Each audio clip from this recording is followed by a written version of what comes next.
My name is George Crabtree. By day, I help to solve crimes with my companions of the Toronto Police. By night, my inspiration pulls me into extraordinary places, weaving tales of mystery and heart-pounding adventure. Please join me and step inside my imagination as my first novel unfolds. Oh, for the love of...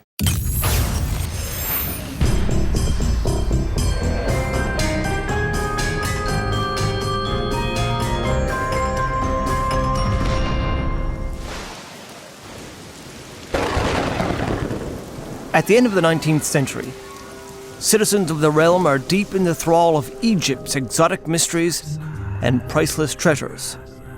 But there are those who would collect said treasures by dishonest means, and some say they risk awakening ancient curses and malevolent spirits.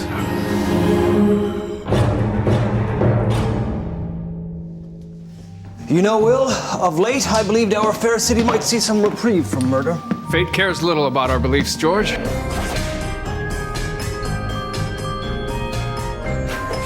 We have 7 murders to solve.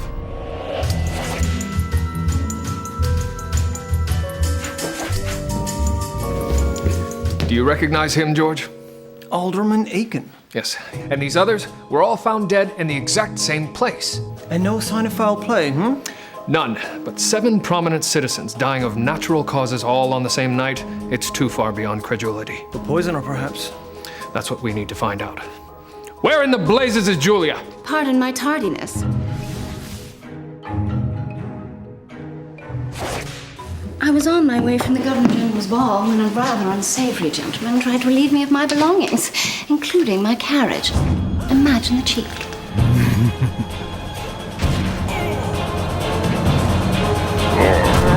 I may need some minor repairs on the carriage door, I'm afraid. But as for my would-be robber, he's soon to awaken as a guest of the constabulary. Well done. But enough about me. What brings us all these fresh unfortunates? While Julia investigated the cause of death, Will and I sought a link between the victims. We learned that the victims were all Egyptologists, collectors of artifacts from the time of the pharaohs. But we were still in the dark as to what caused their untimely deaths. Eventually, all clues led to a secret parlor where the aldermen sometimes entertained. George, wait. The last people to open this coffin are now all dead. We should take some precautions. I highly recommend you do. Julia! The victims all inhaled fungal spores. Not immediately fatal, but within several hours their livers shut down. If Alderman Aiken and his fellow Egyptologists had been illegally smuggling Egyptian artifacts, then an actual mummy would be far too good to resist. They weren't to know that by opening the coffin, they would turn into corpses as well. Yes, but the question is, were the spores naturally occurring, or were they placed here? It's ghastly, like some sort of curse.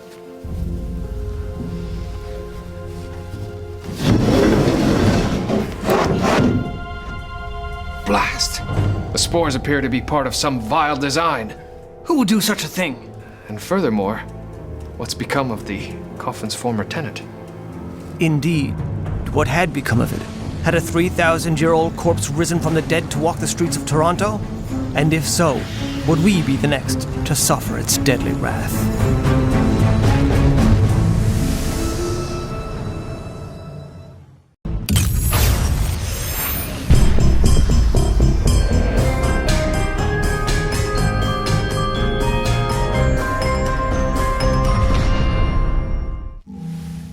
The murders of Egyptian collectors continued, and it seemed certain there was some connection to the missing mummy.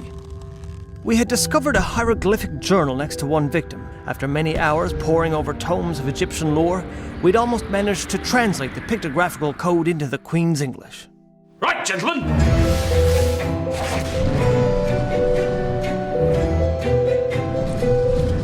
Who's this lion-headed fellow in all these photographs, then? He's right, Will. It's the same figure. What is it? Not what, George, but who. The figure is Sekhmet, a particularly violent deity said to have destroyed enemies of the pharaohs with arrows of fire. Right then, we've almost got it. Carry on, then. And let's make sure we apprehend this musty murderer before Queen Victoria's secret visit to our fair city, shall we? God save the Queen! God save the Queen. At Station 4, Thomas was a fine leader and a loyal friend. But late at night, he indulged in a passion for the art of pugilism and was said to be the most fearsome of foes. George. My goodness, Will, this is it. The pictograms and phonograms are integrated in such a way as to create two separate messages. The first is simply a history of the Pharaoh's 13th dynasty. And the second, a message. Divine retribution is upon you. The Eye of Ra has returned. Sekhmet is coming. Perhaps even sooner than expected. Will and I had faced formidable foes in the past, but it seemed quite certain, in the darkness of Station 4 that night, we were to meet a most unhappy end.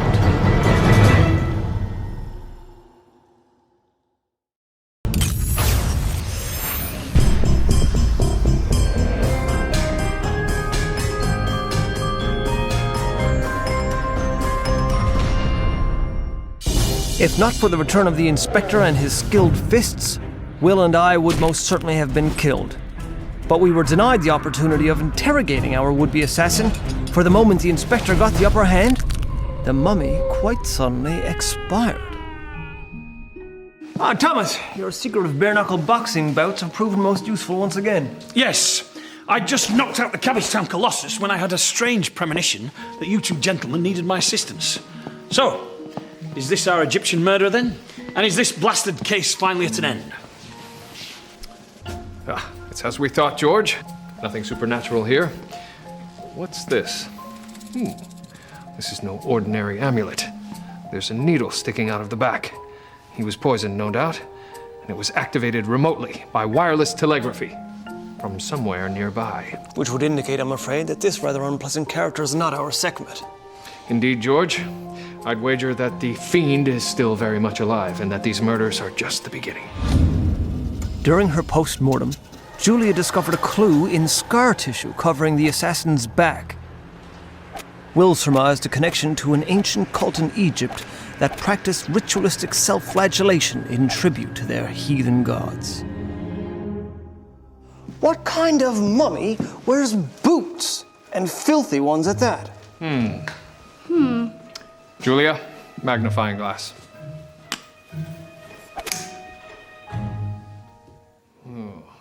This is a mixture of sand, mud, clay, and shells. This unique mixture can only be found in one place on Earth.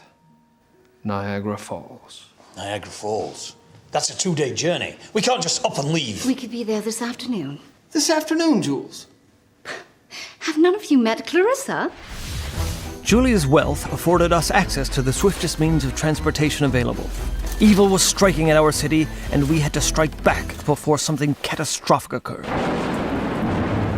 We were forced to depart aboard the Clarissa in inclement weather, but these dangers soon paled as we neared the mouth of the Niagara River, and we realized we were shadowed by a dark and menacing vessel. I saw no good intentions in its black and billowing sails.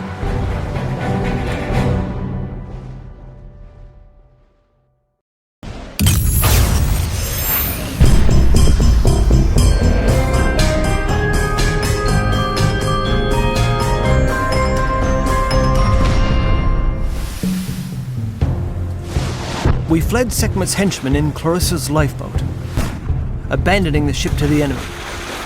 But our quiet escape soon became a nightmarish pursuit, with cannonballs seeking us out in that cold, dark water, until one finally hit home.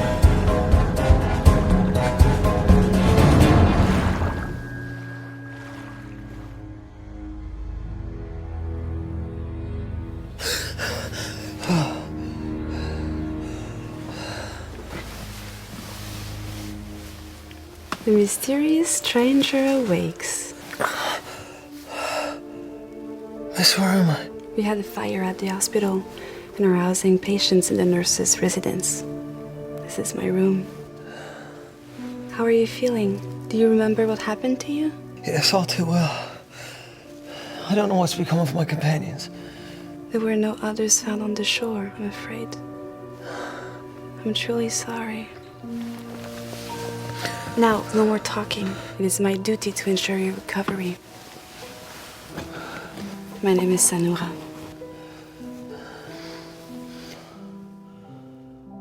As I slept, my worried imagination took me to some terrible places. My only solace was that no one could be more resourceful or courageous than my friends, and these qualities had seen them out of innumerable scrapes in the past. He started to his feet and grasped his cudgel, but the next moment, he fell back into his seat, trembling violently. Miss Sonora, I don't mean to interrupt you. You'll not find a more devoted listener to a detective yarn than myself. And you do have a most enchanting accent, if I may say so. My father was a Frenchman. And before you attempt to disarm me with further compliments, I must inform you that you're not going anywhere. I'm eager to know my friends' whereabouts. And if I cannot find them, I'm duty-bound to complete our mission on my own.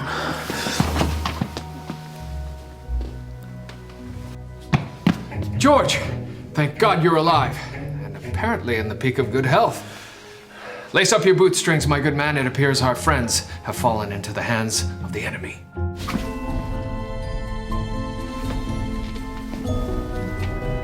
Thank you.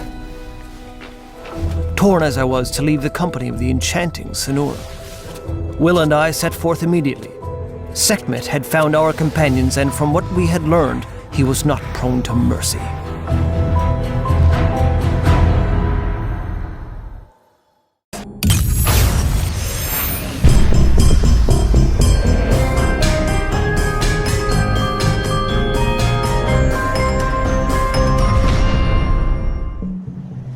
We traversed the distance to the local police station, and although all the street lamps were burning, I could not help but feel there were shadows gathering all around us.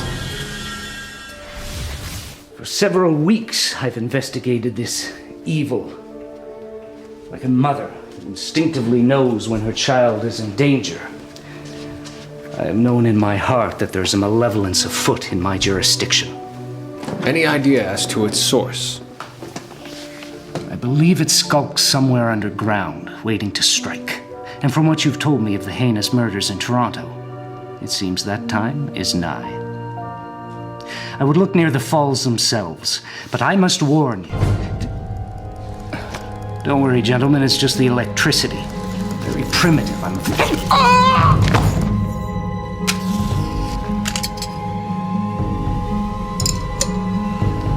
Blast. He's dead. George, look. What could have done such a thing? Perhaps it was better that we did not know the heinous nature of the creatures awaiting us in the dark, for there do exist some things more frightening than the unknown. We'd best make our departure. Unarmed? I doubt we'll make it. George, see if the inspector kept a little calmative whiskey in his drawers. Let's have it. What are you doing? Getting us out of here.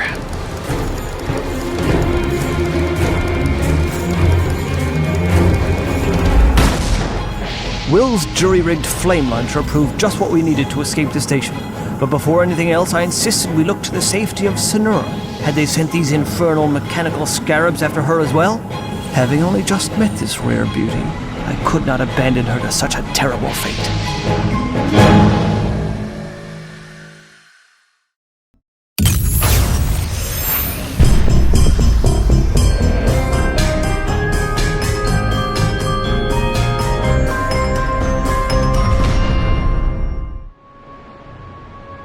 After rescuing Sonora, we hastened toward Niagara Falls. Exhilarated as I was to see this miracle of nature, my injuries caused me much discomfort. Fortunately, Sonora knew the area well and offered to accompany us as both our guide and my nurse. Near the precipice of the falls, hidden behind the rushing water, we discovered a ladder leading to Sekhmet's secret lair. However, we found our path blocked by a gargantuan henchman. However would we outmaneuver him? Oh. Oh, there we are.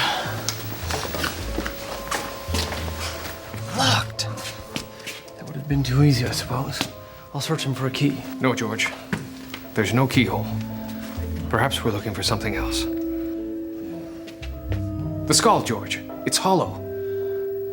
I believe we're looking for the wrong kind of key.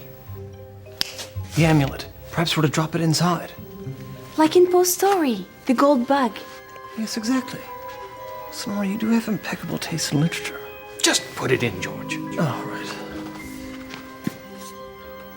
Drop it in where? Sekhmet is known as the Eye of Ra. Which eye?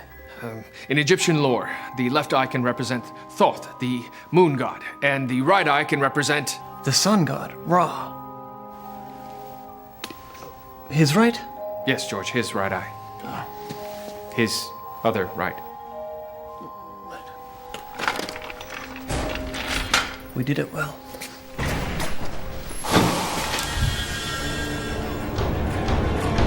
What came from that room was an onslaught of barbarism so fierce and without mercy that I could not hide my fear from Sonora. Fortunately, there was no time for fear.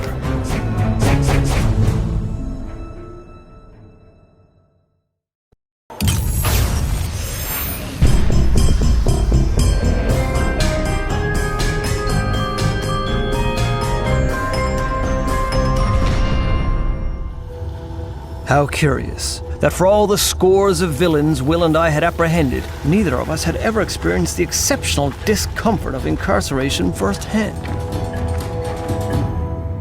We're in a pickle now, aren't we, Will? In the enemy's clutches, unable to stop whatever evil that's about to be unleashed on the world.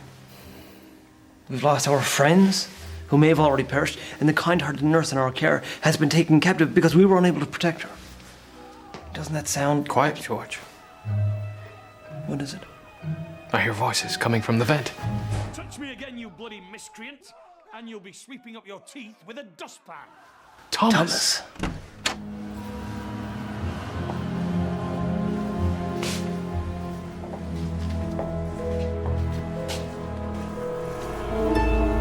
Sonora. Please, don't be upset with me, Georges. We all have a job to do. Sekhmet entrusted me to bring you two here, where you'd be out of the way. Out of the way for what? For what's to come. Nothing less than the return of the Pharaohs. As I told you, my father was a Frenchman, but my mother, she was a direct descendant of the Pharaohs. A secret sect of royal blood. Their sworn mission, to recover the precious artifacts from our time of supremacy. Artifacts spirited away to England and her servile colonies. After my mother was killed by English soldiers, it became my duty to take her place. I understand your desire to reclaim what's rightfully yours, but to resort to murder? Sekhmet does not believe in half measures. Your empire must be destroyed. Sonora, what are you saying? I'm saying that before sunset, your queen will be dead. You fiend! I have to confess, I did wonder it'd be like to kiss you. Instead, I must have you buried alive.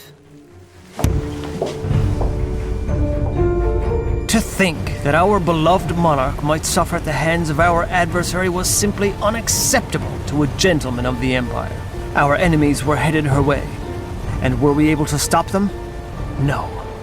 We were to face a most ghastly death.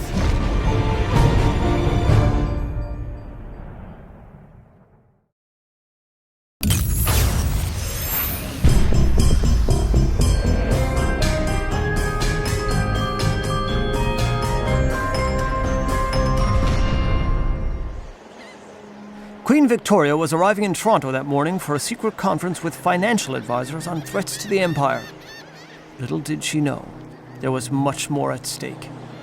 We were privy to her visit only as trusted officers of the law. We did not know her specific destination, but I feared our enemy did. Thomas! Julia! It's no use. Either they can't hear us or they're no longer. I'll need yours as well, George. You'll destroy it, won't you, Will? Yes. It was a gift from my Aunt Petunia. You'll have to decide, George, between death and a broken watch. Fair trade. Will explained the workings of the device to me, as he often did, but after a few moments of hearing about spring barrels, crown wheels, and pallet staffs, my head began to hurt and I begged him to stop. All I needed to know was, would it work? Ah, well done, Will. It did work. George, I think we're in for a spot of trouble. The lights! Fancy yourselves as pugilists, do you? Thomas!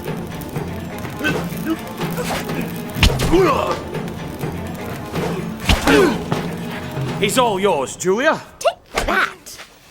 Big chaps always have soft bellies. One to the midsection, and they're all yours. He's quite impressive, isn't he? Bad news, gentlemen. We heard talk in our cell down the way that Sekhmet has built himself something called a biocannon. Biocannon. If the spores we found in that coffin were to be used on a larger scale, a propulsive device could kill hundreds. Good heavens. A biological attack on the Queen. How utterly vulgar. We have to find her before Sekhmet does. God save the Queen. We reclaimed Julia's stolen yacht and sped homeward at full sail. Over the wireless telegraph, we learned the Queen's meeting was taking place at a prominent local bank. As we neared Toronto, I prayed we'd arrive in time. If only we'd known we had a stowaway below deck.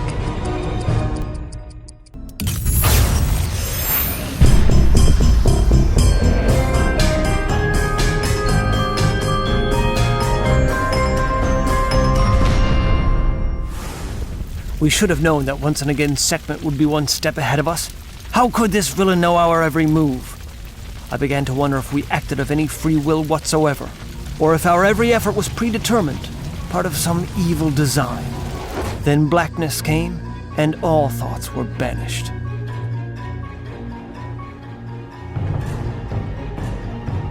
Hello, Detective Crabtree.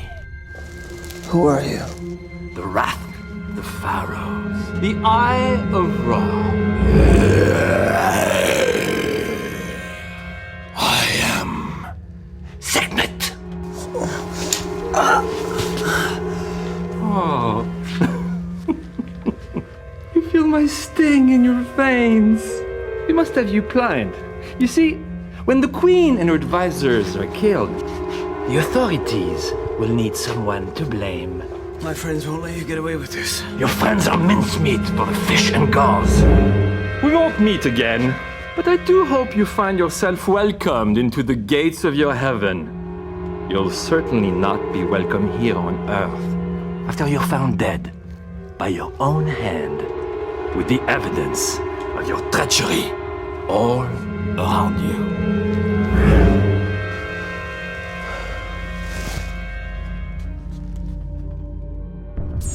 My friends, gone. The Queen, dead. Canada and the rest of the Empire left headless and prone to further catastrophe. All was truly lost. George? George, can you hear me? Sonora, have you come to gloat? No, George. To say that I'm sorry. Sorry for what? That you've betrayed me and killed my friends? Or sorry that you're about to destroy everything left in the world that I hold dear? I'm not a killer, but I'm loyal to our cause. I only wish you didn't have To die. I don't. Sonora, untie me.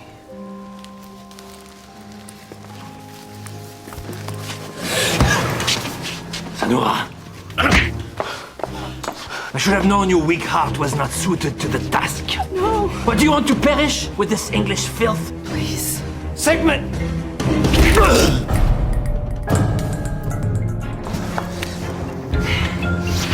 You're no god. You're just a low-life criminal like I thought you were. Father? Her father? However great my shock, I could tell that Sonora had been shaken to her soul, for she believed her father long dead. Who knows how long hatred and lunacy had festered inside this man? Long enough to formulate an evil plot I could not foil alone? It seemed more likely than not.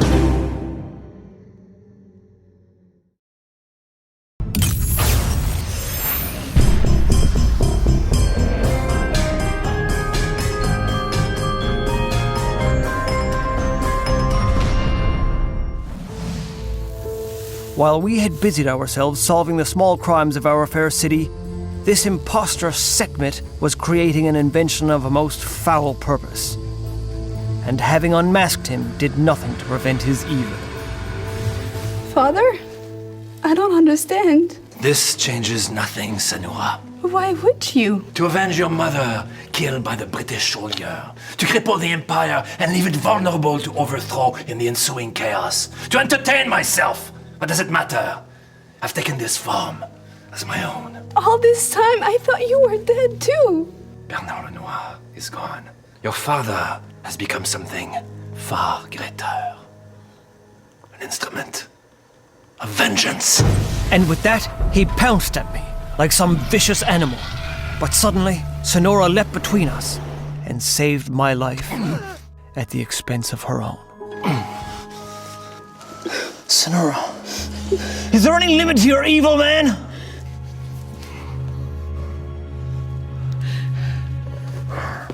George, Don't speak. you must stop him. You must.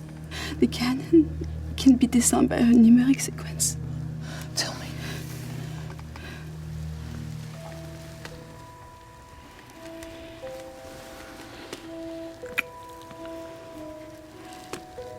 It's...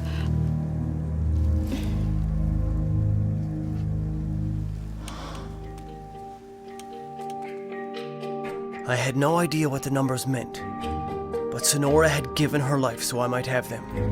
Lenoir's evil plot was afoot and only I could stop him. Little did I know that help was on the way.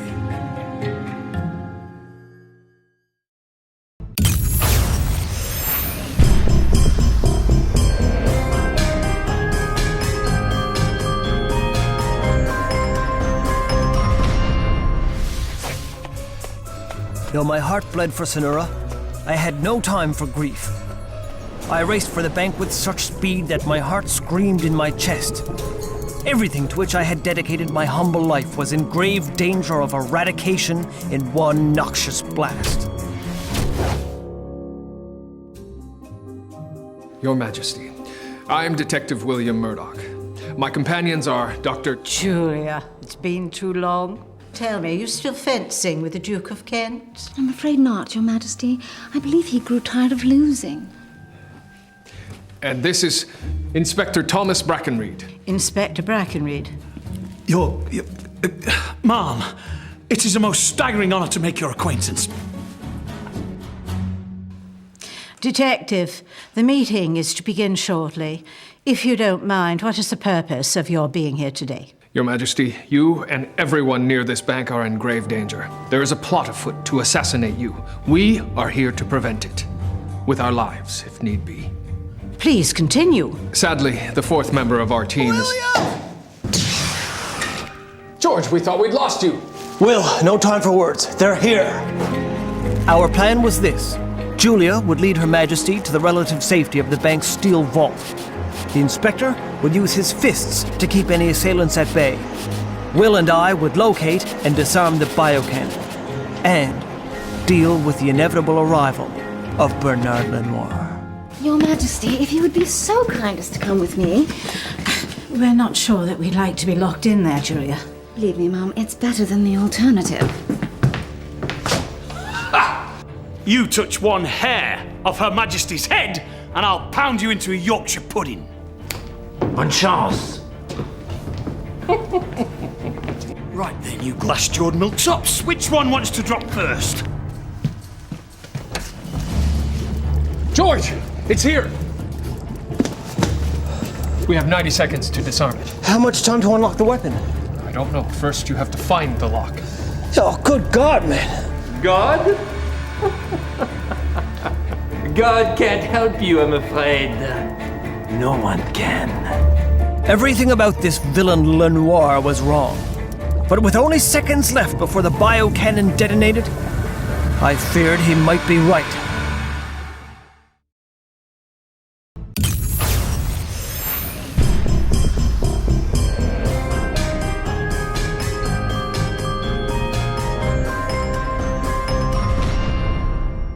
One minute. A unit of time one can pass staring out a window or cleaning one's teeth. or the time standing in between you and the end of the world as you know it. As Julia attempted to usher the Queen into the safety of the vault, Thomas fended off Sekhmet's goons.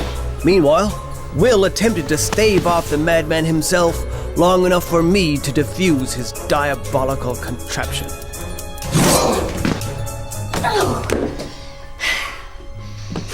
Thomas, can we get a little help here? I'm a little busy at the moment.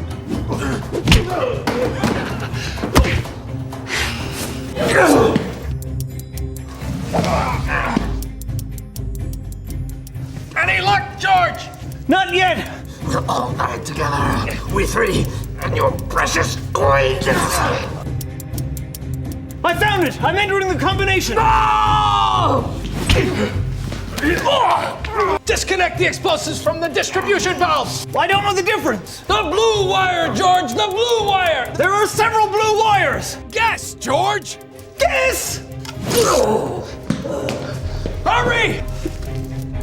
Just do it! In that moment, I knew we had come too far, risked too much to fail. I thought of everything my dear friend Will had taught me over the years, and I asked myself, with each piece of the infernal machine I dislodged, what would Will do? I knew in my heart that would see us through.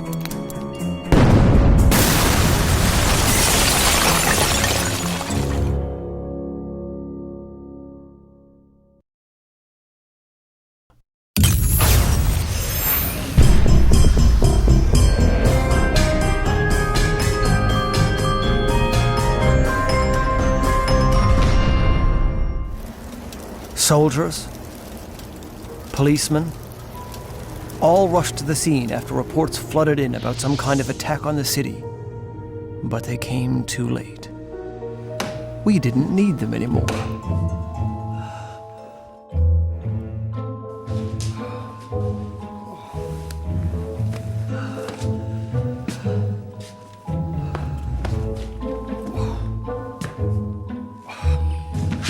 What happened? The charges on the biocannon must have detonated. It knocked us off our feet. Quiet, William. But if the device detonated... It's all right, George. You did it. The poisonous canisters were disconnected in the nick of time. All we got was a blast of hot air. So what happened to Lenoir then?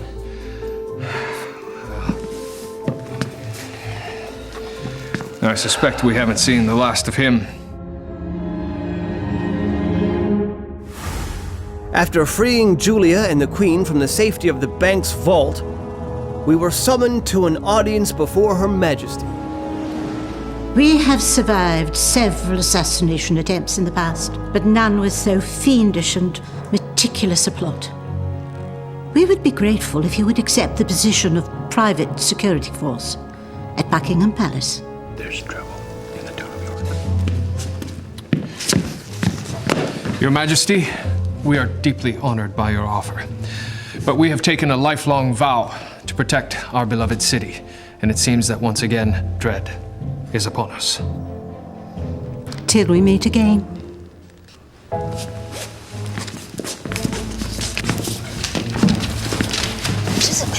Something foul afoot. A scientist has lost control of his experiment.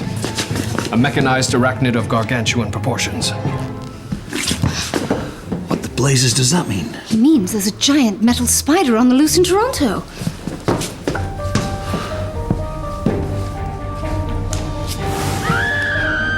Though all I could think of was a bath and a hot meal, we had vowed to take on all threats to our beloved city, no matter how utterly terrifying they might be.